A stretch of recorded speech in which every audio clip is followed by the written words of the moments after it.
네, 반갑습니다. 10월 2일 일요일입니다. 자, 연휴가 벌써 또 하루가 지나가서 슬퍼하시는 분 계실지 모르겠는데 즐기세요. 아직 우리에게 이틀이나 남았잖아요. 그죠? 네. 자, 오늘은요, 미국 자산운용사에서 줍줍 매집을 하고 있다는 종목이 있습니다. 유스홀딩스와 안랩, SK하이닉스, 약간 의외의 종목이 또 포함이 되어 있는데 이 종목들 어떤 이유로 매수하고 있는지 한번 알아볼 거고요. 자, 홍콩 방역이 이제 해제되는 부분이 생겼습니다. 그러면서 이제 전 세계 관광객들을 대상으로 항공권 50만 장을 풀겠다 이런 얘기도 나왔었는데 그에 따라서 뭐 여행주들 그 다음에 항공주, 그 다음에 도박 관련한 종목들까지도 같이 움직임이 나올 것 같다 생각이 되고 있는 부분입니다. 그래서, 위드 코로나 관련한 종목군으로 준비를 해서 또 말씀을 드려보도록 하겠습니다. 자, 종목을 이제 유스홀딩스 먼저 살펴보도록 합니다. 유스홀딩스는요, 이 종목의 전신은 일단 한진그룹이죠. 네. 한진그룹에서 이제 원래는 이 최은영 회장이잖아요. 네, 이 회장이 최은영 회장인데, 일단은, 한진해운이 전신이다, 뭐 이렇게 봐야 될까요? 뭐, 아무튼 뭐 그렇게 돼가지고 회사를 만든 그 회사인데, 이 회사를 이제 미국 보스턴에 위치한 자산운용사죠. 미리 캐피탈 매니지먼트에서, 지난 8월 22일부터 계속적으로 사들이고 있다라고 되어 있습니다. 그래서 뭐 앞으로 이제 계속 뭐 이제 비중을 늘려갈 것인지에 대한 부분들 이것도 생각해 봐야 되고요. 그 다음에 현재 이제 유스홀딩스의 지분이 6% 정도까지 올라왔다 이런 얘기가 나옵니다. 그러니까 지금 그런 매집을 통해서 주가가 상승하는 것인가 아닌가에 대한 부분들을 일단 봐야 될 것 같은데 이 미리캐피탈에서 얘기한 거는 단순 투자가 투자 목적이다 라고 얘기를 했다고 합니다. 그러면서 뭐 일단은 3% 이상의 지분을 가지고 있기 때문에 뭐 감사 선임 이런 것들 나설 수 있지만 경영 전반에 참여하고 싶지는 않다 뭐 이런 식으로 가고 있는 것 같기는 합니다. 그래서 일단 현재 상황에서는 그냥 단순 투자 목적이다라고 되어 있는데 왜 주목을 했을까라는 식으로 좀 봐야 될 필요성도 있을 것 같긴 해요. 기업의 내용이 나쁘지 않은 것 같아요. 배당도 잘 주고 있고요. 그 다음에 뭐 자회사들도 나쁘지 않고 네, 그 다음에 기업 자체로서도 수익성이 지금 현재로서는 잘 나오고 있어서 괜찮아 보인다라는 판단이 좀 듭니다.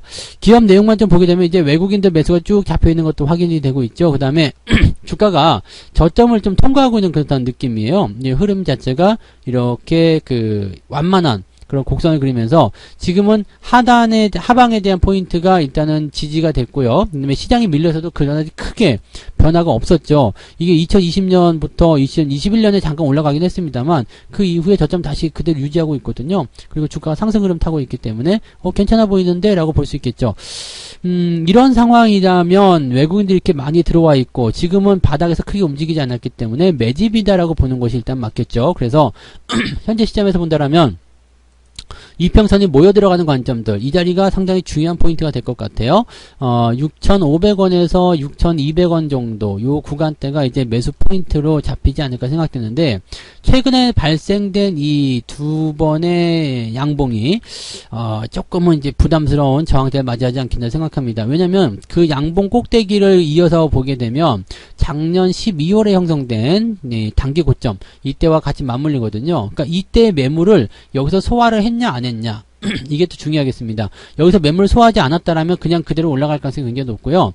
만약에 소화를 해버렸다라고 한다라면 애매한 상황이 좀 될 수도 있어요. 그러니까 뭐 이거 반대로 볼 수도 있습니다. 위에 악성 매물 잡아먹고 내가 올라갈 거야 라고 볼 수도 있겠습니다만 지금 두 번이나 이렇게 된 상황이라면은 물량을 일단은 어느 정도 받아가지고 손바꿈 이런 것들을 해놓은 다음에 올라갔을 가능성도 좀 있겠고요.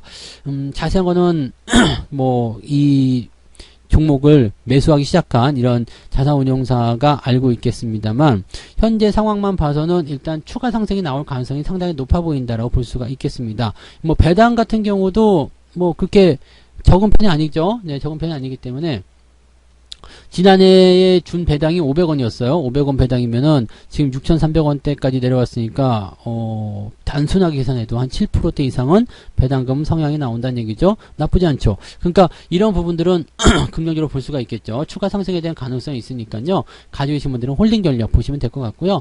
매수 같은 경우는 6,500원 아래쪽으로는 한번 관심을 가져도 되지 않을까 생각이 됩니다. 흐름을 돌리고 있는 과정이기 때문에 매수 포인트는 나쁘지 않고요. 다만 주의해야 될 것은 여기요.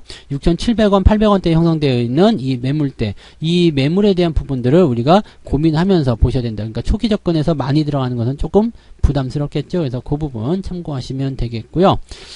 자, 일단은 가지고 계신 분들은 홀딩 그대로 보시면 되겠습니다. 안랩 넘어갈게요. 안랩도 지금, 네, 모건 스탠리가 들어왔어요. 모건 스탠리가 49만 주, 진행을 좀 했습니다. 그래서, 원래는 이제 퍼스트 트러스트 어드바이저라는 데가 가지고 있었는데, 얘가 이제, 실망감을 가지고서 다 팔아버렸어요. 다 던져버리고, 그 다음에 그것을 이제 일부분을 모건 스탠리가 받았습니다. 그러니까 원래 퍼스트 트러스트 같은 경우는 14.9%의 비중을 가지고 있었는데, 다 털고, 모건 스탠리는 지금 4.97%의 지분을 가지고 있다라고 되어 있네요.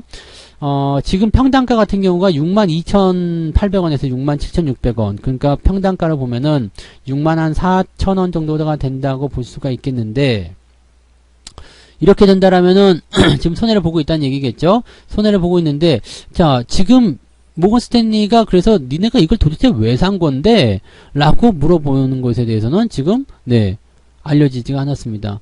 뭐 때문에 이걸 산 거지? 안랩을 왜 산 거지? 이거를 아예 차라리 뭐 다음 대선 주자를 보고 있는 건가? 뭐 이런 식의 이야기들을 생각하고 있는 것 같기도 하고, 아니면 단수 투자 목적일 수도 있겠죠? 과매도 광면 들어갔기 때문에 반등이 나올 수도 있다. 그럼 평단가에 그렇게 멀리 있지 않기 때문에 9만원까지만 올라가도 제법 따뜻하게 먹는 거 아니냐? 뭐 이런 식의 포지션일 수도 있겠습니다. 근데 지금 이 종목을 지금은 사야 될 이유가 그다지 많지는 않아 보이는데, 라는 생각이 좀 드는데, 아무튼요, 네, 일단은 이 종목을 모건 스탠리가 매수했다는 부분이고, 이 모건 스탠리의 평단가는 지금 현재 6만 한 4, 5천원 정도 예상된다. 그러면은, 요거 기술적 반등만 나가도 제법 괜찮을 것 같아요. 그러면 이걸 다시 생각해보면 수익이 나왔을 때 내가 팔아먹어야 되겠어 라고 생각한다면 올라갔을 때 8만원대 9만원대부터는 매도가 또 나왔을 가능성도 높죠. 그러니까 좋은 얘기가 하나 터지면서 주가가 한번 반짝 반등했을 때 팔아먹을 가능성도 배제할 수가 없습니다. 이런 부분들은 우리가 참고를 하고 있어야 될 것 같아요. 그래서 이 종목은 지금 뭐 대응 자체가 사실은 매수 의견 이런 거 가져가기 어렵겠고요. 그냥 모건 스탠리와 같이 뼈를 묻을란다 그런 분들이야 뭐 상관없겠습니다만, 그런 거 아니면 굳이 매수를 해야 될 이유가 없어요. 뭐 재료나 이런 것들 알려지지 않았으니까 모르지만 그런 것들도 크게 우리가 볼만한 부분 별로 없겠고요. 그래서 가지고 계신 분들은 일단 단기 반등을 좀 기다려 보세요. 일단 추세는 계속 나빠지고 있어서 원래는 비중을 축소한다거나 그렇게 봐야 되겠습니다만, 무슨 의도가 있어서 모건이 들어왔는지 한번 살펴보고 주가 반등 시점에서 한 8만원 정도까지 기대치를 좀 확장해서 보시면 좋을 것 같습니다. 가지고 계신 분들은 일단은 홀딩이고요. 그거 아니신 분들은 네, 신규 접근은 일단은 네, 별로 좋아 보이지 않는다라고 보시면 되겠습니다. 이 부분 참고하시면 되겠고요. 자, 하이닉스 볼게요. 하이닉스는 뭐 성장성이 이제 둔화된다, 큰일 났다 이런 얘기도 있고, 또 다른 얘기는 지금 환율이 높아졌기 때문에 오히려 하이닉스가 걷어들일 수 있는 수익률이 더 어마어마하다 이런 얘기도 좀 있습니다. 지금 퍼 같은 경우도 5배밖에 안 나와가지고요, 실적 대비해서 주가가 많이 떨어져 있는 상태다라고 볼 수도 있습니다. 지금 이 기업은 그 미국의 4대 운용사 중에 하나죠. 더 캐피털 그룹이 지금 현재 하이닉스를 5.05% 확보했다라고 되어 있습니다. 8월 29일 날 샀대요. 역시 손해보고 있는 거네요. 손해를 보고 있는데, 지금 일단은 이렇게 되면은 이 더 캐피탈이 투자한 돈 중에서 117억 원이 날라갔다. 지금 마이너스 12.5%라고 합니다. 그러니까 100억 원대가 그냥 네, 순식간에 순삭이 돼버린 상황인데 한 달 만에요. 그러니까 이렇게 되면 좀 약간 열받을 수도 있을 것 같긴 한데, 지금 얘네들 같은 경우는 일단 지분을 매입을 할 때 항상 손해를 봤었던 그런 과거의 이력도 있대요.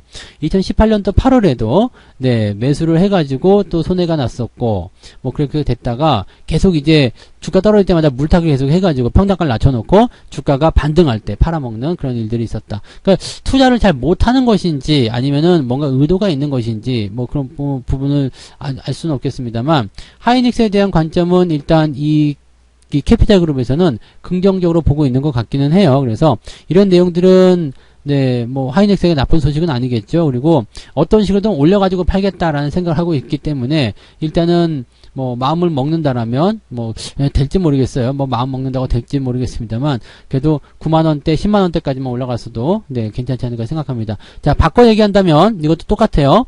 주가가 어느 정도까지 올라가서 수익성이 확보가 되면 팔아먹을 가능성도 높다는 얘기죠. 그러면은 물량이 제법 많이 터질 수 있기 때문에 이런 부분들은 또 주의가 필요합니다. 그러니까 결과적으로는 이 캐피탈 그룹이 난 안 팔을래 더 많이 수익을 내고 싶어 라고 생각할 수 있을 정도로 주가가 계속 올라가는 것이 가장 베스트다라고 보시는 것이 맞을 것 같겠죠. 그래서 이렇게 그 자산운용사들이 매집을 하는 경우들은 최근에 우리나라가 주가가 더 많이 떨어지고 또 배당률에 대한 성향이 그만큼 높아진 데다가 수급의 공백, 자 사람들이 시장에 참여를 안 해요. 그러다 보니까 뭔가 먹을 게 있겠다라고 해서 찾아 들어오고 있다라고 보시면 되겠습니다. 뭐 그런 정도의 내용이라고 얘기하니까요. 참고하시고요. 하이닉스 같은 경우는 일단 가지고 계신 분들은 들고 가세요. 뭐 반등의 가능성이 있기 때문에 들고 가시면 되겠고요. 신규 접근 같은 경우도 뭐 소량씩 콕콕 찍어보는 정도는 괜찮은데 공격적으로 들어가야지 라는 부분은 좋지 않아요. 공격적으로 들어가려면 적어도 95,000원에서 10만원 정도는 형성이 돼야 되는데 그 즈음에서 과연 캐피탈의 물량이 나오지 않을 것인가, 그것은 또 의문이겠죠. 그래서 아직까지는 네 상승 흐름을 타지 못했기 때문에 대응 전략은 조금 여유있게 보시는 게 맞겠습니다. 네. 자, 그 다음에 여행주랑 이런 거 볼까요? 네, 모두 투어 볼게요. 지금 홍콩이 이제 본격적으로 이 방역을 해제를 했습니다. 해제를 하면서 이제 뭐 저것도 뿌린다고 그러죠. 항공권도 뿌리고 뭐 어쩌고저쩌고 막 얘기가 나오는데 뭐 호텔 격리 폐지하고 뭐 등등등 여러 가지가 나옵니다. 그래서 여러 가지는 좋아지긴 했는데 문제는 뭐냐면 입국자에 대해서 사흘간 식당이나 주점에 출입을 금지하고 7일 동안 매일 신속 항원 검사를 시행해야 한다라고 되어 있습니다. 이러면 누가 가겠습니까? 이거 풀려도 잘 안 가겠죠. 근데 그래도 홍콩이 방역을 해제하고 있다. 앞으로 또 풀어낼 것이다. 이런 식으로 가는 것은 상당히 고무적인 부분 중에 하나입니다. 자, 일본에 이어서 홍콩, 그 다음에 주변 국가들 하나씩 다 방역이 해제된다는 거. 이거는 상당히 긍정적인 부분이 되겠죠. 그래서 여행주들의 움직임들이 최근에 좀 나쁘지 않았어요. 나쁘지 않았고 좋은 흐름으로 이제 전환이 되려고 하는 과정인데 이번에 이제 전체적으로 시장이 떨어질 때 같이 좀 빠졌었던 부분이 있겠죠. 빠지다 보니까 어떻게 내려왔느냐, 지지선까지 다 내려왔어요. 17,000원까지 내려왔고요. 그 다음에 데드크로스가 살짝 나왔습니다. 이 데드크로스를 어떻게 해소해 줄 것이냐인데 바로 올라가서 해소해 줄 것이냐, 아니면 옆으로 누워서 시간을 좀 더 보고 진행할 것이냐, 이 부분은 아직까지 확실하지 않습니다. 일단은 주가가 조금 더 올라가는 모습을 확인하고 대응해 보셔야 되기 때문에 현재 상황만 놓고 봐서는 일단은 홀딩 전략만 그대로 유지하시는 게 맞는 전략일 것 같아요. 매수 접근은 일단은 주가가 더 올라가는 거 확인하고 대응하셔야 되기 때문에 천천히 보실 것을 권장해 드립니다. 그래서 그런 부분들 같이 좀 참고해 주시면 좋겠고요. 네, 그래서 여행주 쪽은 모두 투부만 아닙니다. 여행주 뭐 특별하게 이제 단기적 재료를 가지고 변동성 있는 종목들을 제외하고 일반적인 상황에서의 여행주들은 일단 홀딩 전략들 다 유지하셔도 괜찮습니다. 네. 자, 그 다음에 대한항공 볼게요. 항공. 일단 비행기도 타고 가야 될 거 아닙니까? 근데 대한항공도 뭔가 조금 움직임이 있나 싶었는데 좀 많이 떨어졌죠. 이번에 좀 많이 떨어졌고요. 대신에 외국인 수급은 떨어지는 상황에서 계속 들어와 주는 게 확인이 되고 있습니다. 기관이 던진 것을 외국인이 그대로 받아먹고 있는 모습이죠. 아직까지 과매도로 들어가기는 않았는데 지금까지 주가가 떨어진 부분들은 상승한 배경에서 하락하는 시점으로 가고 있다. 자, 일단 뭐 항공주들의 실적은 점차적으로 개선이 될 것이다 라고 전망이 되고 있기 때문에 그런 부분들은 의심 안 해도 되는 부분인데 이것을 미리 땡겼었냐 안 땡겼었냐가 이제 중요하겠죠. 지금은 이격도 벌리면서 이렇게 주가가 하향으로 전환되는 모습이라 지금처럼 이제 코로나 상황도 점점 좋아지는데 이거 좀 그런 거 아니야? 라고 생각이 좀 들 수도 있는 내용일 수도 있겠어요. 그래서 그런 정도까지는 일단 참고해 볼 필요가 있겠고요. 지금은 지지선이었던 부분이 저항으로 아주 두껍게 가라앉아 버렸습니다. 그러니까 26,000원에서 27,000원까지 저항이 남겨져 있는 상태고요. 주가의 상승 흐름을 오버슈팅하기 전의 상황으로 시뮬레이션 해보면 지금 라인은 3만원 정도까지 가는 게 맞죠? 근데 오버슈팅이 되면서 이 오버슈팅에 대한 포인트가 이 추세적인 부분들을 조금 갉아먹었다 보시면 되겠습니다. 그래서 지금은 이렇게 지난 작년 초에 올라온 부분, 그 다음에 그것을 이제 해소하는 부분. 그래서 3만원 때도 반등이 나가야 되는데 오히려 시장이 빠지면서 떨어지고 지금까지 왔다는 거 약간의 억울한 부분이 좀 있을 것 같다 생각됩니다. 그래서 이거는 이제 시장 따라서 움직여야 될 것 같은 느낌이라고 보시면 되겠네요. 뭐 호재성 재료가 없는 건 아니겠습니다만 항공주들까지도 저거 하기는 좀 애매할 것 같아요. 유가도 높아져 있는 상태에서 부담을 좀 많이 받았을 것이다 생각되는 부분이겠죠. 가지고 계신 분들은 그래도 홀딩 전략을 말씀드리고 싶네요. 일단은 시장과 함께 움직인다면 시장이 반등의 포지션을 만들 수 있을 때 주가가 상승할 수 있기 때문에 그 포지션을 생각한다면 네, 조만간이 될 것 같죠. 그래서 요것도 이제 그냥 그대로 들고 가면서 시장과 함께 움직여 주시면 좋을 것 같고요. 신규 접근은 지금은 권장하지 않습니다. 오히려 저 28,000원이나 아니면 아예 위로 올라서 한 3만원까지 올라간 모습 확인하고 나서 매수하시는 게 더 유리할 수도 있다고 보시면 되겠습니다. 물론 밑에서 사서 계속 올라가면 수익이 바로바로 나올 수 있겠습니다만 그만큼 리스크도 크다는 것을 꼭 명심해 주셨으면 좋겠습니다. 지금 이거는 그냥 가지고만 계시면 되고요. 네, 유지는 하시면 되겠지만 신규 접근은 조금 주의를 하시면 되겠다라고 보시면 되겠네요. 네. 자, 그 다음에 파라다이스 볼게요. 네, 외국인 카지노. 이것도 지금 주목을 좀 받아야 되는 종목 중에 하나라고 생각합니다. 이것뿐만 아니라 이제 GKL도 있죠. 외국인 카지노는 지금 GKL하고 파라다이스 두 개만 보시면 되는데, 외국인 카지노는 일단 와야지 되는 거잖아요. 근데 홍콩 방역 해제 이 부분 가지고는 뭐 되지 않는다 볼 수 있겠죠. 그래서 지난번에 일본의 어떤 여행 그런 부분들은 어느 정도 긍정성이 있기 때문에 주가 올랐습니다만 이번엔 조금 뜨뜻미지근할 것 같다는 생각이 좀 들어요. 자, 다만 이제 그렇게 됐다는 것은 홍콩은 풀었는데 우리는 안 푸냐? 이런 식으로 나올 수도 있거든요. 그렇다면 그런 것들에 대해서는 충분히 네, 기대치를 좀 가질 수도 있겠죠. 어쨌든 우리나라가 좋아지려면 해외 쪽에서 관광객들이 유입이 되어야지만이 좋아집니다. 그리고 뭐 화장품이 됐든 아니면은 뭐 다른 위드 코로나 관련된 부분에서도 거의 대부분 마찬가지일 거예요. 그래서 완벽하게 개방이 되고 뭐 그렇게 왕래가 예전처럼 이루어지게 된다면 그 시점에서는 주가 상승을 충분히 기대를 해볼 수도 있겠다라고 판단해 볼 수 있겠습니다. 지금 자리도 나쁘지 않아요. 네, 지금 자리도 뭐 매수하시는데 나쁘지 않은데 문제는 이제 시간이 조금 걸릴 수 있다는 얘기가 되겠죠.